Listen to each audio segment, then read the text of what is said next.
قائم کیا گیا، جس کی امداد کے لیے برٹش گورنمنٹ نے بھی مالی امداد فراہم کی۔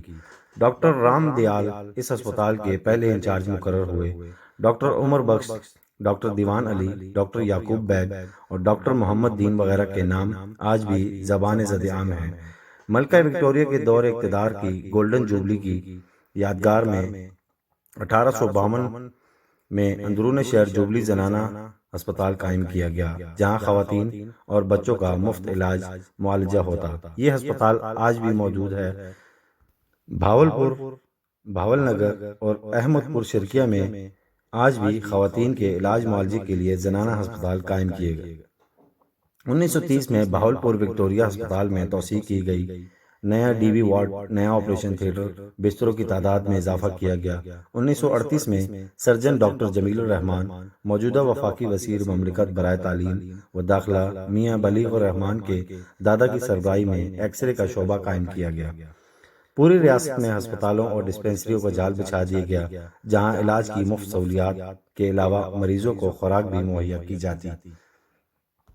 صادق گڑھ پیلس میں کیمپ ہسپتال، سٹاف ڈسپنسری کے علاوہ فوج کی ضروریات کے لیے 1911 میں بھاولپور میں کمبائنڈ ملٹری ہسپتال، ڈیرہ نواب صاحب میں کیلوری ہسپتال کا قائم کیا گیا۔ جیلوں میں قیدیوں کے علاج و معالجے کے لیے ڈسپنسریاں اور میونسپل کمیٹیوں کے زیر اہتمام شہروں میں سٹی ڈسپنسریاں قائم کی گئی۔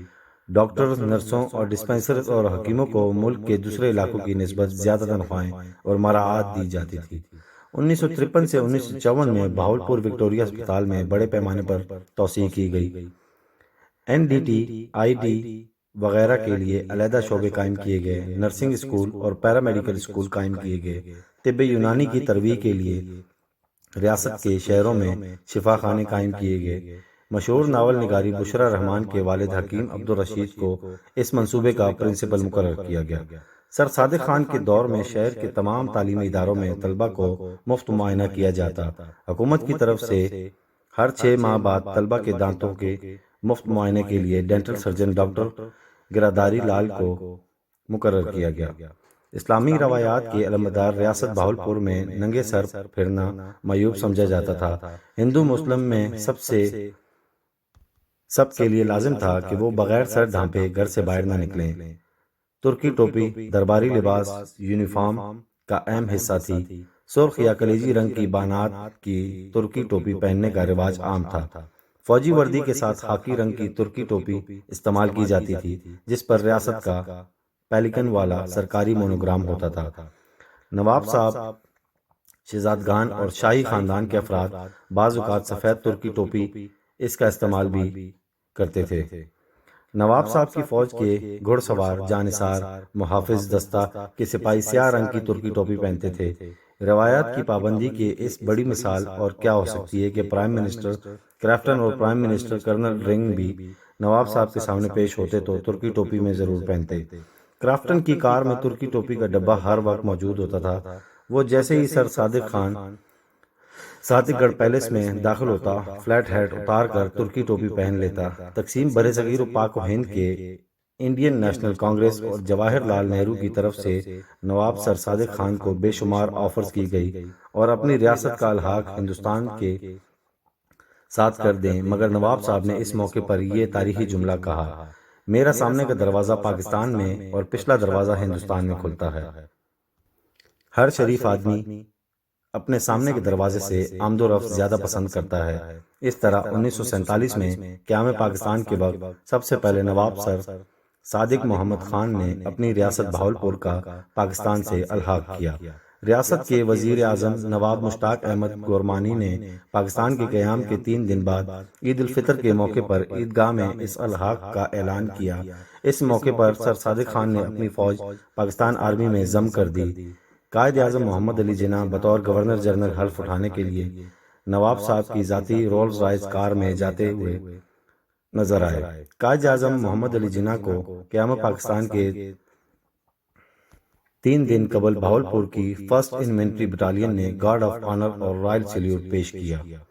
حکومت پاکستان کو قیام پاکستان کے بعد خزانہ خالی ہونے پر نواب سر صادق محمد خان عباسی نے ابتدائی طور پر سرکاری ملازمین کی تنخواہوں کے لیے 7 کروڑ روپے اور بعد ازاں 2 کروڑ روپے پھر 22,000 ٹن گندم، مہاجرین کے لیے 5 لاکھ روپے، بہاولپور میں مہاجرین کی آباد کاری کے لیے نئی وزارت بحالی مہاجرین بنائی گئی، جس کے ذریعے مہاجرین کو ریاست بہاولپور میں باعزت طریقے سے آباد کیا گیا، اور مخدوم ملک غلام میران شاہ، سابق گورنر پنجاب مخدوم احمد محمود شاہ کے دادا، بہاولپور کے وزیر اعلیٰ مخدوم حسن محمود کے والد اور سابق وزیر اعظم پاکستان سید یوسف رضا گیلانی کے نانا کو وزیر مہاجرین بنایا گیا۔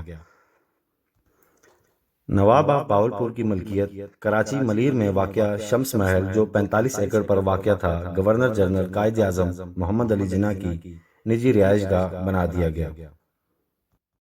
3 اکتوبر 1947 کو نواب آف بہاولپور نے پاکستان کے ساتھ الحاق کی دستاویز پر دستخط کیے۔ دستاویزات میں تیاری کے لیے قائد اعظم نے نواب آف بہاولپور کو اپنی مرضی کی شرائط پر معاہدہ تیار کرنے کے لیے کہا۔ قائد اعظم نے اس معاہدے پر 5 اکتوبر 1947 کو دستخط ثبت کیے۔ اس طرح ریاست کو یہ اعزاز حاصل ہوا کہ وہ پاکستان میں شامل ہونے والی سب سے پہلی ریاست تھی۔ 1727 سے 1955 تک قائم رہنے والی برصغیر پاک و ہند کی دوسری بڑی اسلامی ریاست بہاولپور ہر دور اور اعتبار سے اسلامی تہذیب و تمدن کا نمونہ تھی۔ ریاست کے باشندوں کے درمیان بلا تخصیص رنگ و نسل اور مذاہب کی رواداری کا رشتہ قائم تھا۔ یہ اسلامی ریاست دیگر مذاہب کے ماننے والوں کو بھی اسلام کے اصولوں کے عین مطابق پوری مذہبی آزادی عطا کرتی تھی۔ بھائی چارہ، مذہبی رواداری اور امن و امان اس اسلامی ریاست کا خاصہ تھے۔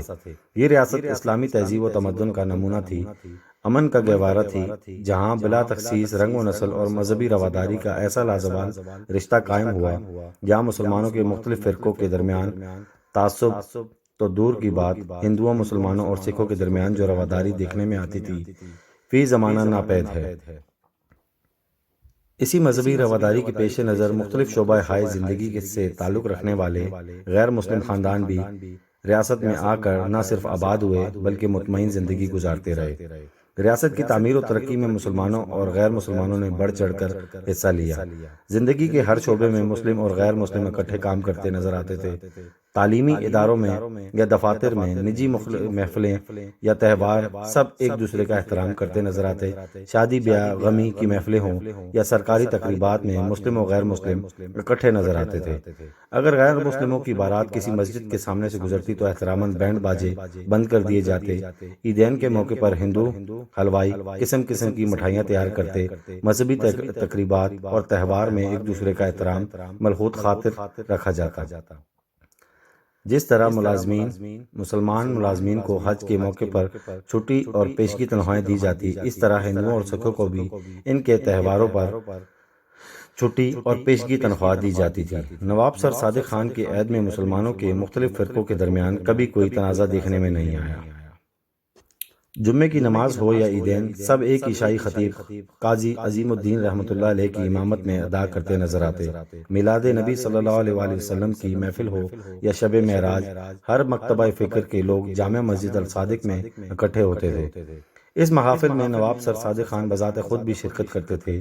اگر کوئی اہم مذہبی مسئلہ پیش آتا تو اس کے حل کے لیے تمام علماء کا متفقہ اجلاس بند کمرے میں منعقد کیا جاتا، اور جس بات پر سب متفق ہوتے اسے قانون کا درجہ دے دیا جاتا۔ صادق ایجوکیشن کالج بہاولپور کی بنیاد رکھی گئی تو جگن ناتھ کالج ڈھاکہ کے بنگالی ہندو پروفیسر بابو پرسنا کمار بوس کو اس کا پہلا پرنسپل تعینات کیا گیا۔ اسی طرح پروفیسر لالا رام رتن کالج کے قیام کے وقت ہی ریاضی اور تاریخی پروفیسر مقرر ہوئے۔ جسٹس میدا اردو راز بہاولپور ہائی کورٹ کے چیف جسٹس اور وزیر قانون رہے۔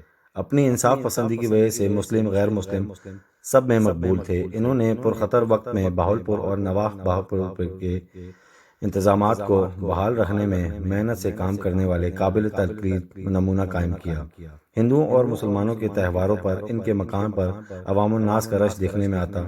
پنڈت لال جی پرساد سینئر وزیر رہے۔ وہ لوگوں کو فوری انصاف مہیا کرنے کے لیے رات گئے تک دفتری کام کیا کرتے تھے، اور اسی سلسلے میں اپنے آرام و سکون کو خاطر میں نہ لاتے تھے۔